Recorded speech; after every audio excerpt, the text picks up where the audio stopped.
Hello friends, आज की video में हम बात करने वाले हैं पीसीएस एग्ज़ाम के बारे में। ये एग्ज़ाम क्यों होता है और इस एग्ज़ाम को पास करने के बाद हमें किस किस पोस्ट पे नौकरी मिल सकती है। इसके अलावा और भी ज़रूरी जानकारी पीसीएस से रिलेटेड आपको इस वीडियो में ज़रूर मिलेगी, तो इस वीडियो को शुरू से अंत तक ज़रूर देखिएगा। और अगर आपने अभी तक हमारे चैनल को सब्सक्राइब नहीं किया तो प्लीज़ सब्सक्राइब कर लीजिए और साथ में बेल आइकन भी ज़रूर प्रेस कीजिएगा, जिससे आगे आने वाली सभी वीडियोस के नोटिफिकेशन आपको आसानी से मिलते रहेंगे और आप हमारी सभी वीडियोस देख पाएंगे। तो आइए सबसे पहले हम जानते हैं पीसीएस की फुल फॉर्म, जो कि हमने यहाँ पर लिख भी दिया है। इसकी फुल फॉर्म है प्रोविंशियल सिविल सर्विस। हिंदी में अगर इसे कहा जाए तो प्रांतीय सिविल सेवा, ये पीसीएस का पूरा नाम है। एसपीएससी यानी कि राज्य लोक सेवा आयोग द्वारा ये एग्ज़ाम कंडक्ट कराया जाता है। एसपीएससी की फुल फॉर्म है state public service commission. SPSC द्वारा ही ये एग्ज़ाम कंडक्ट कराया जाता है। किसी भी स्टेट में जो भी पोस्ट स्टेट गवर्नमेंट के कंट्रोल में होते हैं, उन पोस्ट पर भर्ती करने के लिए पीसीएस एग्ज़ाम कराया जाता है।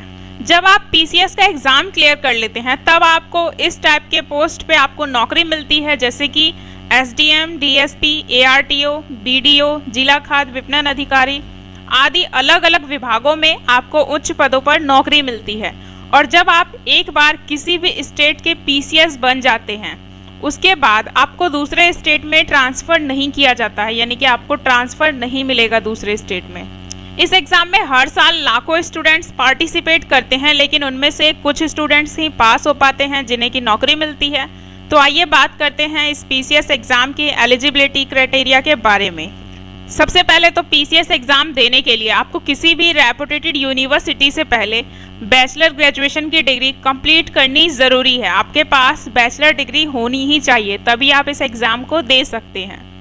डिग्री के अलावा इस एग्ज़ाम में एज भी मैटर करता है। इस एग्ज़ाम के लिए आपकी मिनिमम एज होनी चाहिए 21 और मैक्सिमम एज होनी चाहिए 40। अगर आप 21 से कम एज के हैं तब भी आप इस एग्ज़ाम को नहीं दे सकते हैं, और अगर आप 40 से ज़्यादा एज के हैं तब भी आप इस एग्ज़ाम को नहीं दे सकते हैं। और जो भी आरक्षित वर्ग के लोग हैं, यानी कि एससी, एसटी, ओबीसी कैटेगरी के, उनके लिए एज रिलैक्सेशन मिलता है। और इनमें हाइट भी मैटर करता है। कुछ स्पेशल पोस्ट होती है पीसीएस के अंतर्गत, उनमें आपका हाइट भी मैटर करता है। जनरली आपकी हाइट 165 सेंटीमीटर से 167 सेंटीमीटर होनी चाहिए। तो एलिजिबिलिटी क्राइटेरिया में आपको ये सब होना ज़रूरी है, तभी आप पीसीएस एग्ज़ाम अटेंड कर सकते हैं। तो आइए इसके बाद इसके एग्ज़ाम पैटर्न के बारे में बात करते हैं। पीसीएस एग्ज़ाम 3 चरणों में कराया जाता है, यानी कि 3 स्टेप्स होते हैं इस एग्ज़ाम के। सबसे पहला स्टेप होता है प्रीलिम्स, सेकेंड स्टेप होता है मेंस एंड थर्ड स्टेप होता है इंटरव्यू। तो आइए सबसे पहले हम बात करते हैं प्रीलिम्स एग्ज़ाम के बारे में। सबसे पहला आपका जो एग्ज़ाम होता है उसे कहते हैं प्रीलिमिनरी। प्रीलिमिनरी एग्ज़ाम के बाद आपका मेंस एग्ज़ाम होता है। तो जो पहले प्रीलिमिनरी एग्ज़ाम हुआ करते थे उनमें आपके 2 ही पेपर होते थे, और दोनों ही पेपर आपके 200 मार्क्स के होते थे, यानी कि टोटल आपके 400 मार्क्स के दोनों पेपर होते थे। बट अब इसमें 4 पेपर होते हैं। पहले 2 पेपर होते थे लेकिन अब 4 पेपर होते हैं, तो इसलिए इसका टोटल मार्क्स अब हो गया है 800। पहले दोनों ही सब्जेक्ट के लिए ऑब्जेक्टिव टाइप क्वेश्चंस पूछे जाते थे, यानी कि एमसीक्यू टाइप के आते थे। आपको कुछ भी लिखना नहीं होता था, सिर्फ सही आंसर पर टिक करना होता था। लेकिन अब जो आपके 4 पेपर होंगे उनमें से 2 ही पेपर में आपसे ऑब्जेक्टिव टाइप के क्वेश्चंस पूछे जाएंगे, और इसका जो ड्यूरेशन होता है वो 2 घंटे का समय मिलता है आपको हर एक पेपर के लिए। तो आइए इसके बाद बात करते हैं मेंस एग्ज़ाम के बारे में। जब आप प्रीलिमिनरी एग्ज़ाम क्लियर कर लेते हैं उसके बाद आपको मेंस एग्ज़ाम क्लियर करना होता है।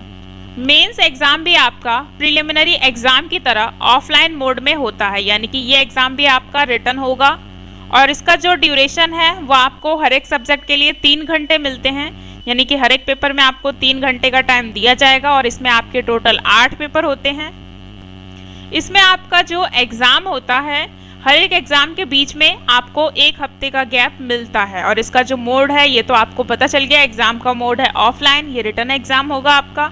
और अगर बात की जाए ऑप्शनल सब्जेक्ट की, तो ऑप्शनल सब्जेक्ट में अब आप अपने लिए केवल एक ही ऑप्शनल सब्जेक्ट चुन सकते हैं। आपको एक ही ऑप्शनल सब्जेक्ट चुनने का मौका मिलता है।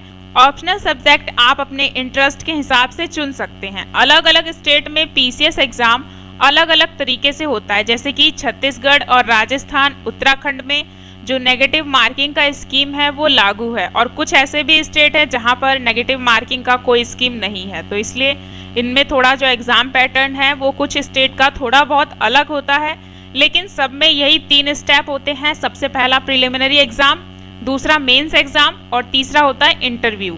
तो इसमें यहाँ पर आपके सब्जेक्ट भी दिखा दिए गए हैं। टोटल पेपर होते हैं आपके 8 पेपर, और 8 पेपर में कौन कौन से होते हैं ये आप देख सकते हैं। सबसे पहला आपका होता है जनरल हिंदी का, जो कि 150 मार्क्स का है। इसके बाद आपका होता है एसए का, ये भी 150 मार्क्स का है। और फिर होता है जीएस फर्स्ट का, ये 200 मार्क्स का है। और जीएस सेकंड का, ये भी 200 मार्क्स का है। और जीएस थर्ड और जीएस फोर्थ, ये भी 200 मार्क्स का है। और जो आपका एक ऑप्शनल सब्जेक्ट आपने अपने लिए चुना था, उस ऑप्शनल सब्जेक्ट के 2 पेपर होते हैं और दोनों ही 200 मार्क्स के होते हैं। मोड आपको पता ही है, ऑफलाइन है। और टोटल मार्क्स जो होगा आपका ये पूरा 1500, आप इसे काउंट कर सकते हैं। ये पूरे 8 पेपर आपके टोटल 1500 मार्क्स के होते हैं। आइए इसके बाद बात करते हैं इंटरव्यू के बारे में।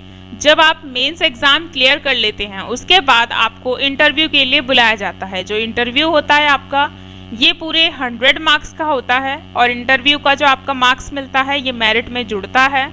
तो इंटरव्यू से पहले आपको प्रिलिमिनरी एग्जाम कंप्लीट करना ज़रूरी है, और उसके साथ साथ मेंस एग्जाम को भी क्लियर करना ज़रूरी है, तभी आप 3rd स्टेप तक पहुंचते हैं।